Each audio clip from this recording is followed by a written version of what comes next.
ইসরায়েলের বর্বরচিত হামলার প্রতিবাদে ইতালি রোমে মুসলিম কমিউনিটি ঐক্যবদ্ধ হয়ে বিশাল বিক্ষোভ সমাবেশের লক্ষ্যে বিশিষ্ট ব্যক্তিবর্গ সহ রোমের আঞ্চলিক সামাজিক রাজনৈতিক ব্যবসায়িক ওলামায়ে কেরাম ছাত্র সমাজ সহ বিভিন্ন সংগঠনের শীর্ষ নেতৃবৃন্দরা এক প্রস্তুতিমূলক সভার আয়োজন করে।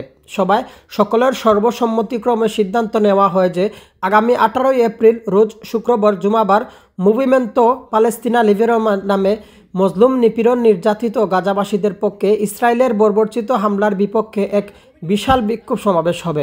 উক্ত সমাবেশকে সাফল্যমণ্ডিত করার লক্ষ্যে সকল ধর্মপ্রাণ মুসল্লিরা সহ দলমত নির্বিশেষে সকল সংগঠনের নেতৃবৃন্দদের অংশগ্রহণ করার জন্য বিশেষভাবে আহ্বান করা হয়েছে।